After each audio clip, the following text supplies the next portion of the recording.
Olá, sejam todos bem-vindos ao nosso mais novo programa aqui no Instituto em Prática, o nosso podcast Universo Assessoria.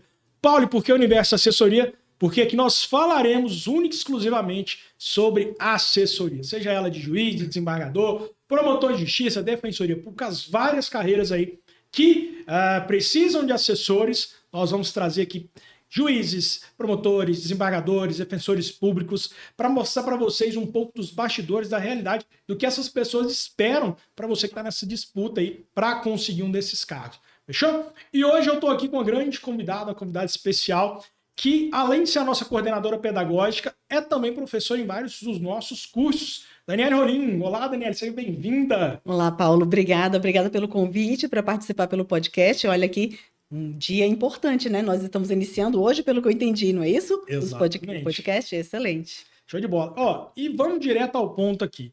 Eu vou fazer algumas perguntas, se você quiser me fazer também, da minha visão de assessor. O interessante é que a gente passe para o público a verdade. Não quero nada scriptado, nada assim, pô, vamos combinar perguntas, não. Vamos fazer assim, eu vou te fazer uma pergunta e você me responde da forma que você acha que é mais pertinente. E já vamos perguntar o seguinte, para você hoje, o assessor, o que seria hoje uma das principais características para quem busca a assessoria, seja ela de juiz, de desembargador, enfim?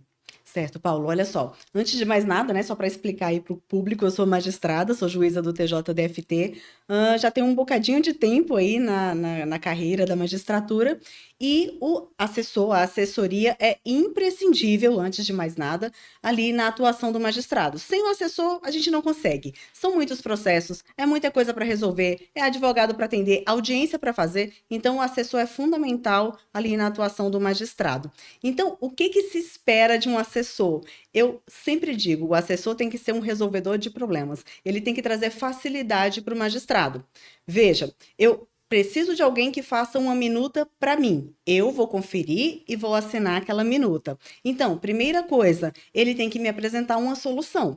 Claro que muitas vezes o assessor chega ali e fala assim: ó, doutora, esse processo aqui eu não sei bem como fazer, eu não sei por onde ir, mas eu tenho já algumas ideias. Isso é A fundamental. proatividade, então, é uma característica interessante, né? Muito interessante, muito importante. Proatividade, já trazer o problema, mas com algumas soluções.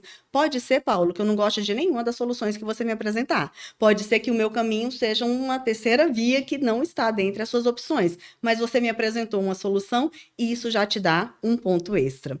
Outra característica que eu entendo muito importante, especialmente para mim, pela minha forma de escrever, e já já eu entro num outro ponto, é a objetividade. Resolver problemas, resolver processos, o que que é? É entregar a prestação jurisdicional. Tem um caso, tem a lei e você vai dar a solução. A decisão não é um lugar para você escrever um compêndio, fazer um tratado, escrever um livro, desenvolver teorias. Não, é para entregar a prestação jurisdicional. E exatamente. E o CNJ com essa está promovendo a linguagem acessível, a linguagem simples, né? E a linguagem simples ela passa pela objetividade das decisões. Exatamente. Então, o juiz, o magistrado, o promotor que você está assessorando, não importa, ele está esperando uma minuta que tenha a cara dele, porque é ele que vai assinar. Imagina se cada assessor escrever de um jeito diferente, de um formato diferente, um mais prolixo, outro mais objetivo, um com aquela linguagem rebuscada, que nem o juiz entende quando vai ler a minuta, e aí você que assina. Que isso, esse juiz, cada dia ele está de um jeito diferente, de um humor diferente, então precisa de ter essa linearidade, né? Tem que ser um pensamento linear, uma forma linear de escrever e, para mim, de maneira objetiva e simples. Simplicidade, porque, imagina, chega lá para intimar o réu de uma sentença penal condenatória, aí tá lá, de acordo com a teoria da ponte dourada, não sei de quê, o réu vai falar assim: eu não peguei nada de ponte dourada, não. Foi só um celular. Não tinha esse negócio de ponte, não. Então, ele precisa de compreender. O jurisdicionado precisa de compreender. Então, proatividade, resolver problemas, entregar ali uma linguagem que seja clara, que seja objetiva, para mim, são as principais características de um bom assessor. Excelente. E aproveitando que você deu gancho, né, que você hoje é magistrada, que te motivou a ir para a magistratura? Porque a gente tem muitas pessoas que hoje vão fazer da assessoria um trampolim para a magistratura. É uma coisa muito interessante, porque dentro da assessoria você estuda diariamente, você tem diariamente ali contato com a legislação, com jurisprudência, então te prepara muito para o concurso e também para a prática do ato que vai ser quando se for uma magistrado. O que te motivou a buscar a magistratura? Paulo, eu vou desenvolver essa sua pergunta em 2 pontos diferentes, tá? Primeira coisa, o que que me motivou para a magistratura? É até uma história meio estranha. Eu era criança, eu vinha de uma família simples, meu pai trabalhava como pedreiro, mestre de obras, minha mãe era professora, e com 10 anos de idade, um vizinho nosso deu uma constituição lá em casa. Tinha acabado de ser promulgada a Constituição de 88 e a gente recebeu uma cópia da Constituição. E eu fui ler os direitos da criança e do adolescente. Virei para minha mãe e falei: olha só, eu tenho direitos e eu, quando crescer, quero ser juíza. Ficou essa sementinha, obviamente que com 10 anos de idade eu não tinha noção do que era isso. Lá para frente resolvi fazer faculdade de Direito e me voltou essa imagem, quero ser juíza.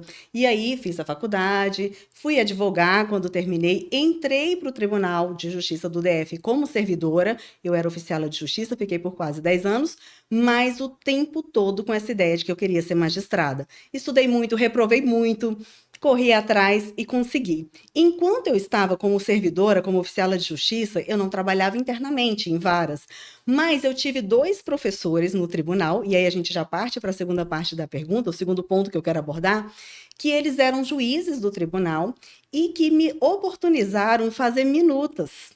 Veja, eu não era vinculada àqueles juízes, não trabalhava com eles, mas eu procurei e eles me oportunizaram de fazer minutas e eles corrigiam mais ou menos o trabalho que um assessor faz. Exatamente. Em verdade, o trabalho que um assessor faz. E aquilo ali facilitou demais para que na prova prática eu já tivesse um pouquinho de noção de como fazer uma sentença civil e uma sentença criminal. Era um juízo civil e um juízo criminal. Então, me ajudou bastante. Então, o que eu percebo? Vários assessores, nós temos vários colegas juízes, promotores, que foram servidores ou que trabalharam em assessoria e que aquilo ali foi um trampolim, tanto no desenvolvimento da vontade de estar em uma dessas carreiras jurídicas, como também na preparação, porque você ganha um embasamento muito importante. Você chegar lá e você já tem uma noção da prática é essencial. Aqui mesmo, né, nossos professores, o Bruno Macacari, que é nosso professor, é juiz, foi assessor, dentre vários outros colegas magistrados que foram assessores. Então, Exatamente. é muito bacana. E assim, o assessor que tem aprovação no concurso da magistratura, ele vai ter muito mais calma e tranquilidade no início da carreira, porque basicamente ele vai mudar, porque ele agora vai começar a assinar as próprias minutas, né? Então, isso é Sem essencial. dúvida. Muito... Essa sensação de você ter feito e poder assinar, para mim era muito importante. Eu sentia isso. Às vezes eu fazia uma sentença, né, a minuta da sentença, e eu achava linda. Aí eu falava, mas não sou eu que vou assinar. Que pena, eu gostaria muito, porque eu tinha essa vontade já da magistratura. E outro ponto que você tocou aí, diz respeito a essa questão de você já ter a facilidade quando você ingressa na magistratura. Eu sabia fazer sentença, até porque tinha que saber fazer para ser aprovada no concurso, mas o impulso do processo, o despacho, a decisão, eu pegava o processo e falava, eita, qual será o próximo passo? Veja, eu já era juíza. Qual será o próximo passo? Eu não tinha aquela vivência do dia a dia em uma vara. Então, quem já é assessor também já sai com essa facilidade. Perfeito.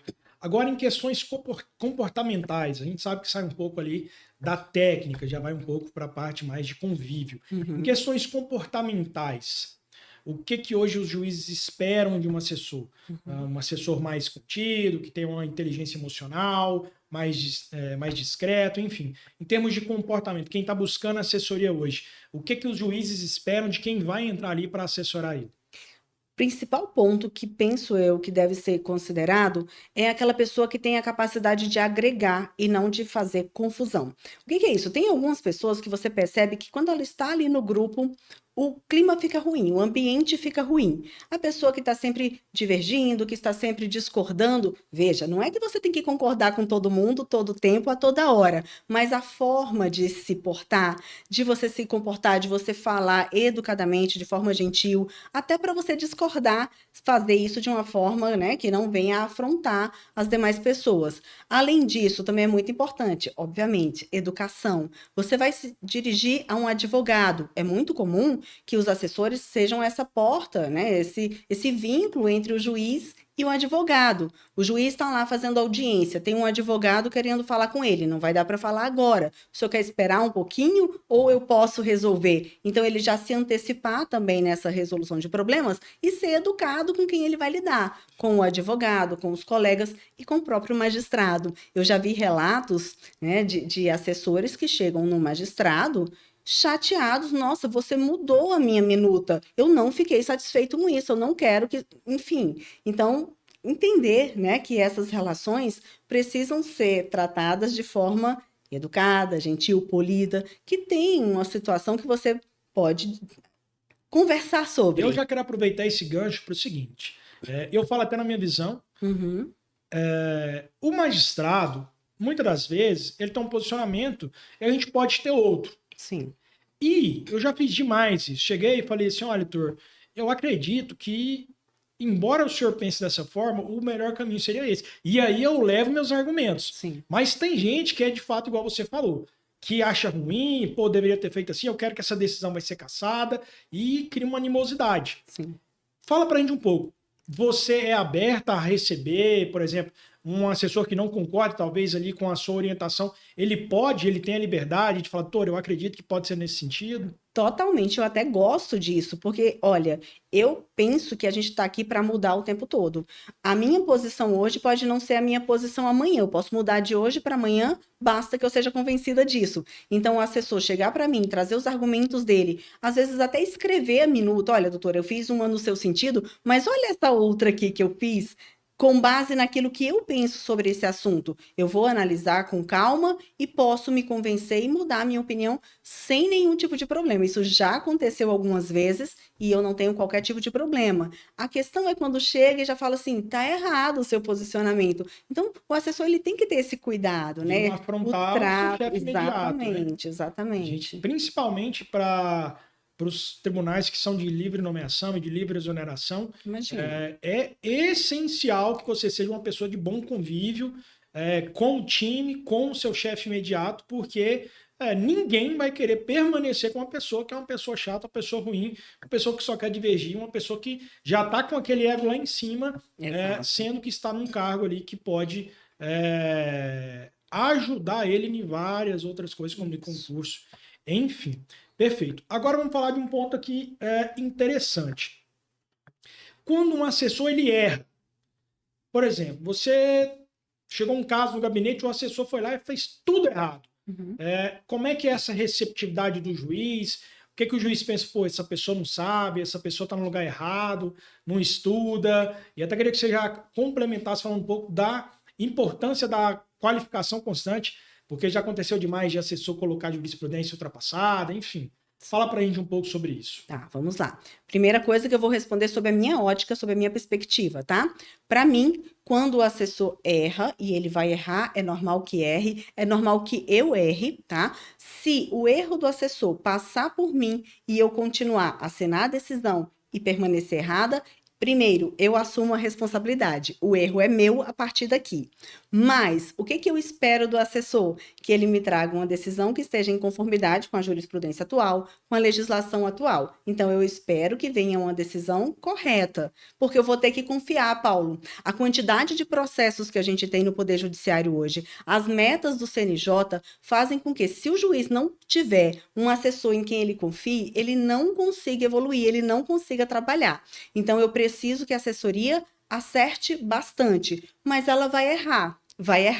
No entanto, a gente tem que distinguir o erro que decorre do excesso do dia a dia, de não ter percebido algum ponto que pode passar assim, despercebido, e pode passar por mim também, do erro que decorre da falta de estudo, da falta de atualização.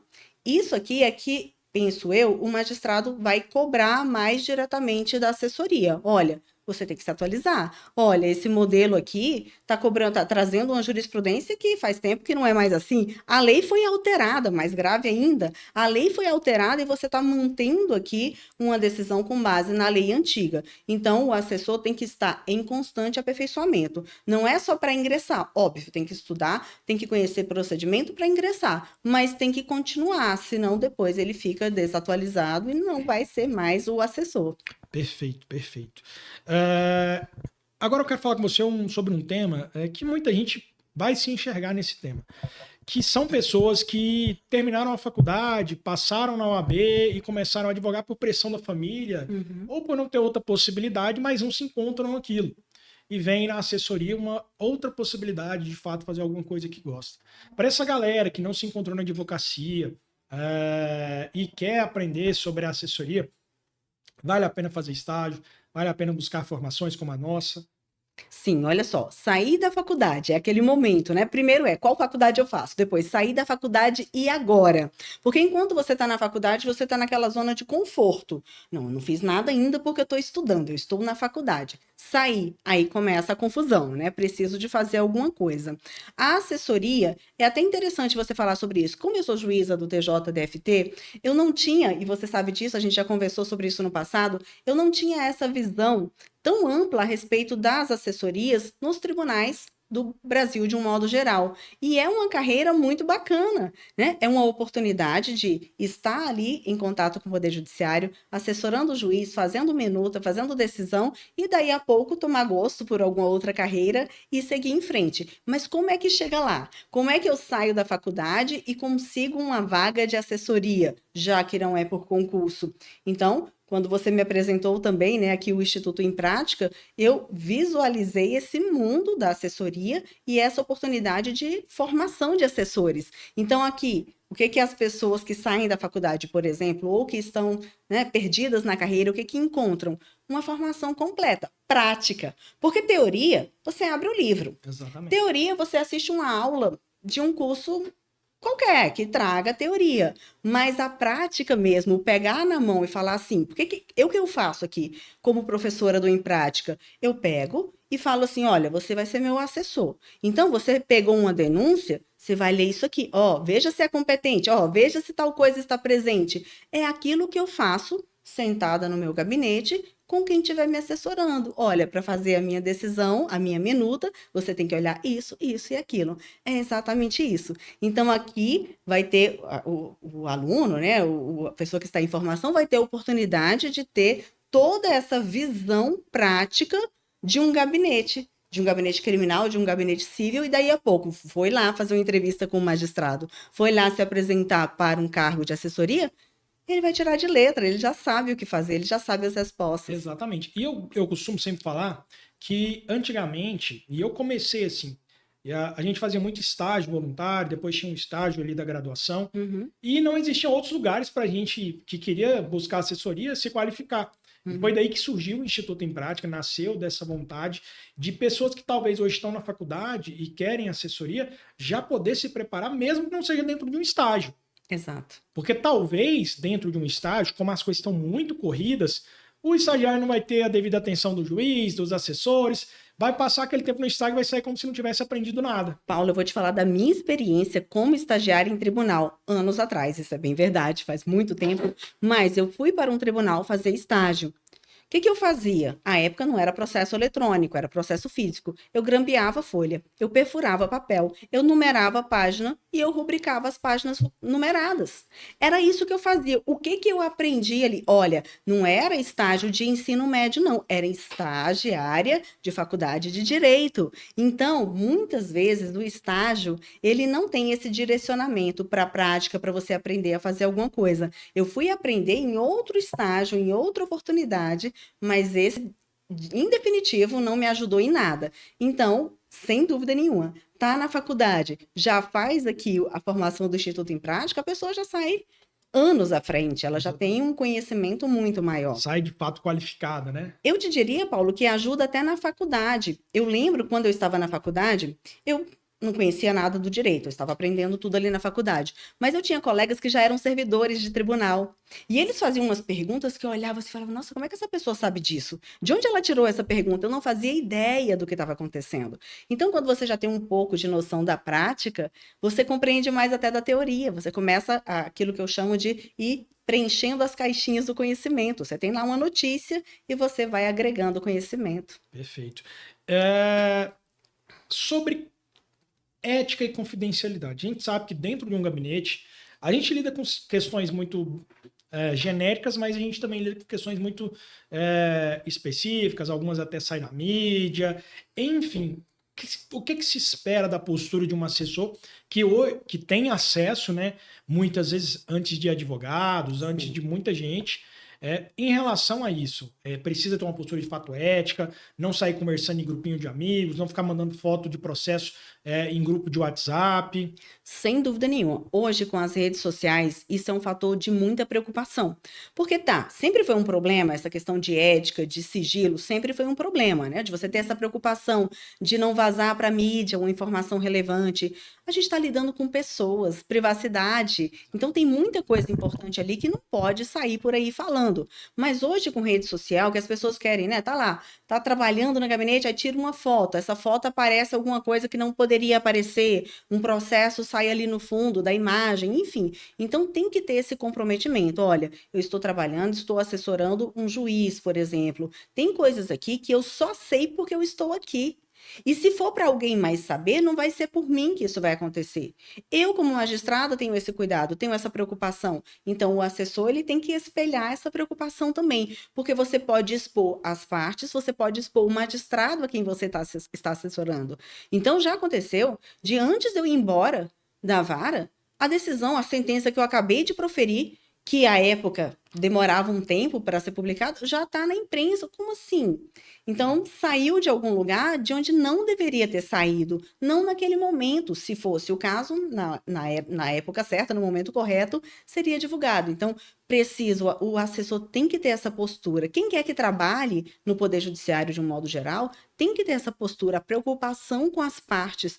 Hoje também, Paulo, a vida privada das pessoas, a relevância dessa proteção à privacidade é muito grande, porque uma notícia que sai aqui, ela vai se espalhar com uma velocidade muito maior. Então, para você reparar isso, quase sempre não vai ser possível. Exatamente, né?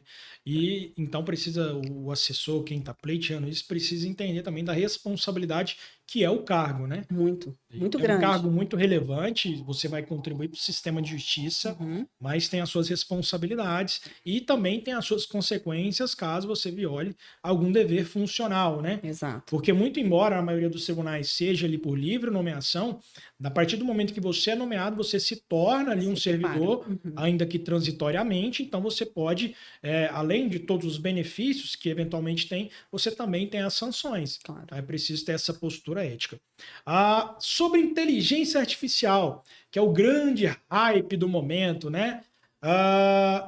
Na sua visão, vai substituir o assessor? Vai substituir o magistrado? O que os juízes hoje estão falando nos bastidores sobre inteligência? Inteligência artificial é uma realidade da qual não podemos fugir. Ela está aí e ela veio para nos ajudar. Penso eu que vai ser um grande agregador aqui no Poder Judiciário para nos auxiliar nas minutas das decisões, para nos auxiliar até mesmo na gestão das varas, enfim. Penso eu que é um grande avanço e que vai nos auxiliar bastante. Mas substituir, eu acho que é muito forte. Talvez a inteligência artificial venha substituir aqueles que não estão prontos para ela. O nosso papel, penso eu, de agora em diante, deve ser sabermos manipular, usar a inteligência artificial a nosso favor. No entanto, nesse momento que nós estamos agora, que está iniciando, né, o uso da inteligência artificial, precisamos de conhecer, Paulo, como que funciona uma vara criminal, por exemplo. Qual que é a regra do Código de Processo Penal a respeito de um procedimento? O que diz a lei a respeito desse tema? Por que eu estou falando isso? Você coloca lá para a inteligência artificial, dá um comando e espera uma minuta de uma decisão. Como é que você vai saber se está certo ou se está errado?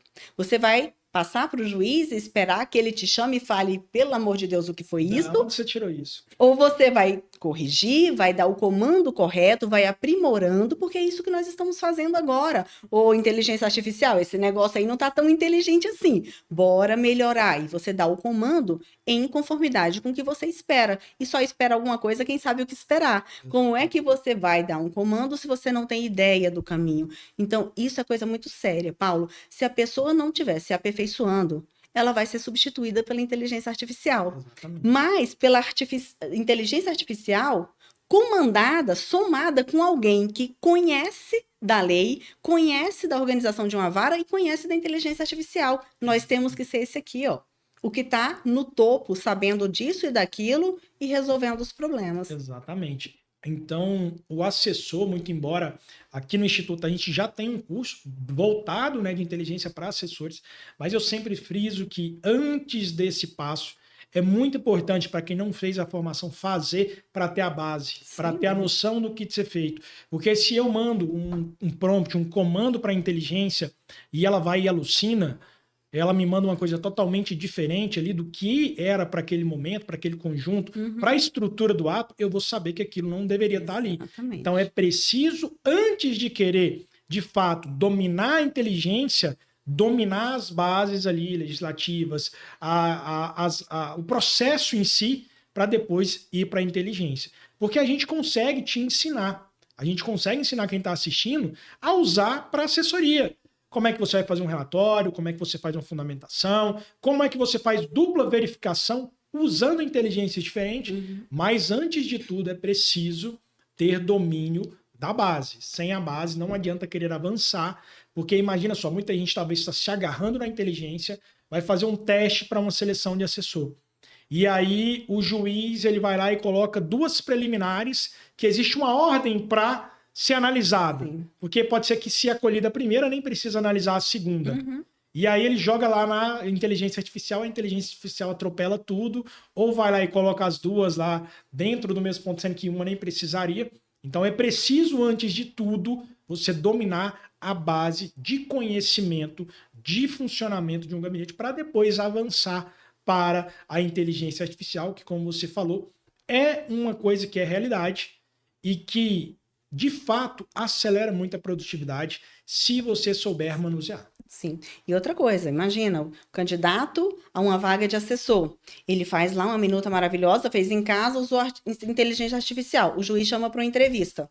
Ele não sabe o que aconteceu. Ele não sabe explicar se quer aquela decisão. Ele não sabe responder outras questões que sejam relacionadas ao cargo. Ele não sabe auxiliar o juiz depois para conversar com o advogado. O advogado está dando informação e ele não está entendendo nada. Por quê? Porque ele está fazendo tudo só com base, né, acreditando. Exatamente. Perfeito. Sobre um ponto agora que a gente até trouxe no ano passado, um professor, o Anderson Mello, para fazer um curso de escrita jurídica para assessores. Eu queria que você falasse um pouco da visão do magistrado sobre a importância de saber escrever para quem busca assessoria. É muito relevante. Imagina, como eu te disse, né, como eu disse no começo para vocês, o magistrado vai assinar uma minuta que foi feita por um assessor. Então, ele vai conferir e vai assinar.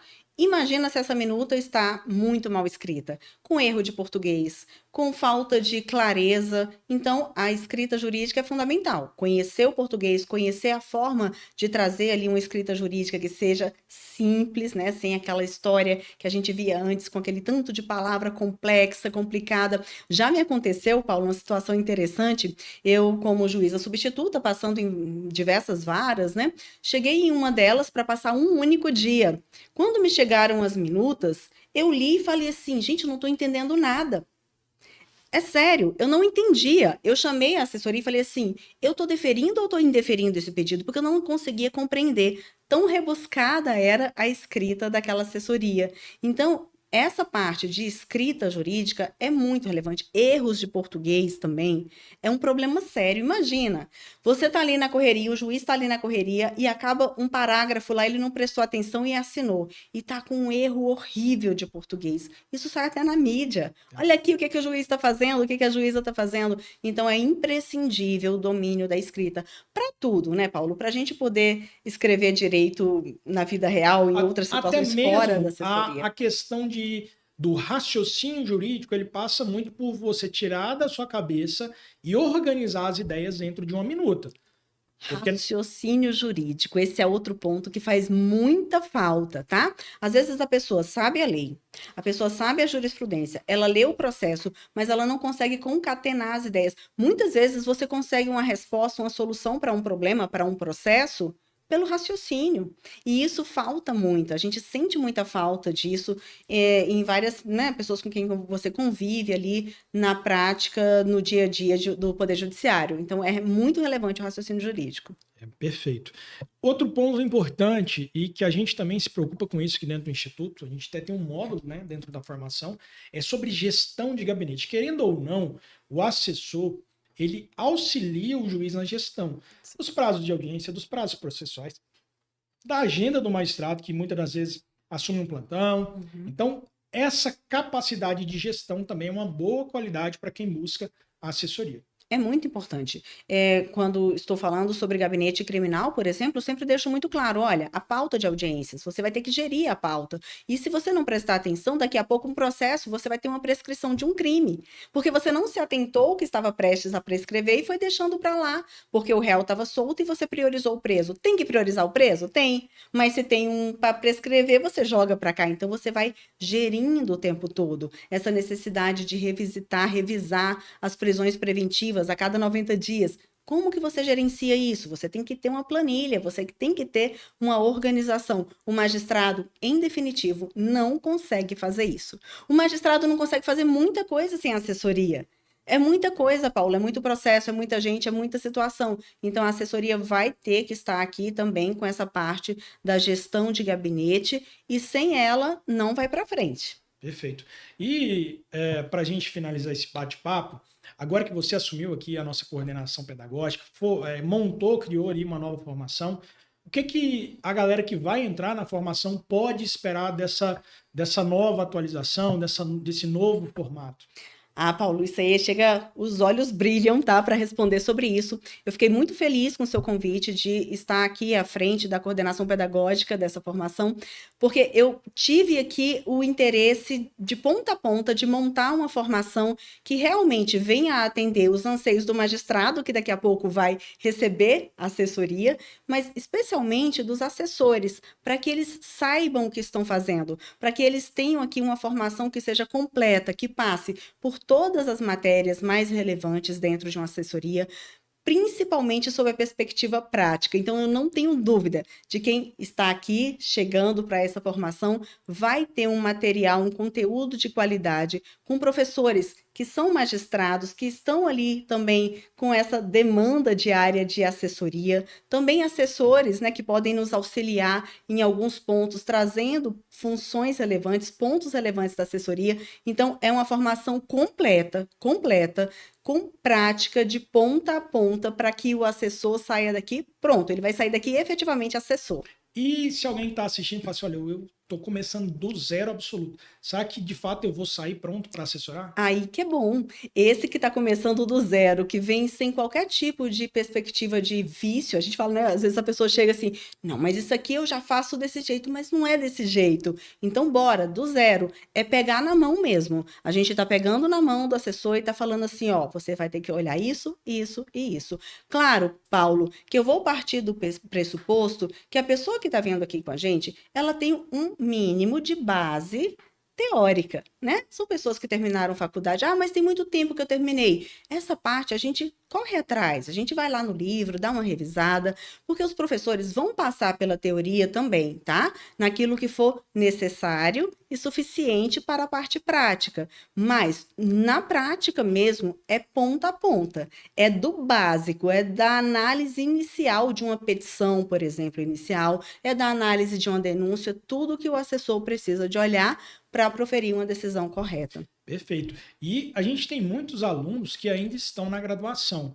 porque eu sempre gosto de falar que se hoje você tem a opção e a possibilidade de fazer um estágio dentro de um gabinete, se você faz a nossa formação e entra sabendo o que fazer, você vai se destacar muito mais. Você vai abrir muito mais portas, porque na maioria das vezes, se a pessoa que está no estágio se destaca, o juiz precisa de um assessor, aquele estagiário é o que será indicado à vaga. Então, a importância também de quem vai procurar um estágio, de antes de entrar ou durante o estágio, de fato tenha essa qualificação, tenha essa formação, ou pelo menos tenha onde buscar quando ele precisar para ajudá-lo ali as suas atividades diárias. Né? Sem dúvida, eu tenho um caso, inclusive, para contar, de uma aluna minha da graduação, eu era professora da graduação, isso já há alguns anos, e era uma aluna que se destacava bastante em termos de conteúdo. Ela tinha bastante esforço, ela era muito esforçada, estudava bastante, só tirava notas boas. foi ser estagiária no tribunal. Já puxei para trabalhar comigo, estagiária no gabinete. Fazia aquelas decisões mais, sabe, tudo bonitinho, tudo certinho. Eu ensinava ela, explicava isso aqui que a gente faz aqui, né? Então, é como eu disse, eu estou fazendo aqui o que eu faço lá, de pegar na mão e explicar para o assessor o que eu preciso dele. Hoje é servidora do tribunal, concursada e está em gabinete. Obviamente que foi uma situação de concurso, mas muito se assemelha ao que a gente espera aqui. Ó, você está na faculdade, você já tem aqui o curso da parte prática. Você vai fazer um estágio ou você vai conversar com alguém numa entrevista, a pessoa já percebe o diferencial. O juiz, ele tá ali, ó, ele sabe o que ele tá esperando, ele sabe qual é a expectativa dele, e ele percebe ali no ar que você já tem esse diferencial, que você sabe do que você está falando. É diferente daquela pessoa que tá ali, né, voando, não sabe muito bem o que que tá querendo, o que que tá esperando. Aquela pessoa que tem a formação, ela já chega diferenciada. Perfeito. E na maioria das vezes, quando a pessoa já tem uma base e vai conversar com o juiz, ele passa uma segurança. E juízes gostam dessa segurança, né? De conversar com a pessoa e falar, pô, de fato, parece que ela sabe das coisas ali, né? E lembrando sempre que quanto mais qualificação, quanto mais você domina áreas de conhecimento diferentes, você tem muito mais portas que vão se abrir em detrimento daqueles que estão esperando ou contando com a sorte para conseguir uma vaga de assessor. Então a gente fica aqui o nosso recado, a gente vai encerrar esse nosso primeiro episódio, a gente vai voltar ainda com vários outros. Eu quero depois a gente chamar o time do Instituto para falar sobre entrevista, né? O que os juízes gostam de perguntar na entrevista, o que eles esperam do candidato, enfim, para colaborar ainda mais aqui no nosso podcast Universo Assessoria. E agradeço você pela participação, pelo empenho que está tendo com o Instituto. Acredito que a gente está numa fase que só vai melhorar. Obrigada, Paulo. Obrigada pelo convite. Obrigada para quem está ouvindo também. Eu espero que, de fato, os próximos podcasts possam também trazer essas outras informações, porque eu acho que é a expectativa de todo mundo, né? Saber o que mais que eu preciso de ter. Vou ter a formação, mas o que que eu tenho que já me antenar aqui? Eita, e essa entrevista, como é que vai ser? A gente vai conversar sobre essa entrevista também em outras oportunidades, viu, Paulo? Perfeitamente. E se você que está assistindo a gente que tem alguma dúvida, deixa nos comentários. Não lembra, se você está no YouTube, de se inscrever no canal para sempre que a gente colocar um novo episódio você ser notificado. E para quem está ouvindo, manda nos nossos canais do Instagram ou na nossa comunidade do Telegram, porque a gente vai ter o prazer de responder você. E é isso aí, até o próximo podcast Universo Assessoria.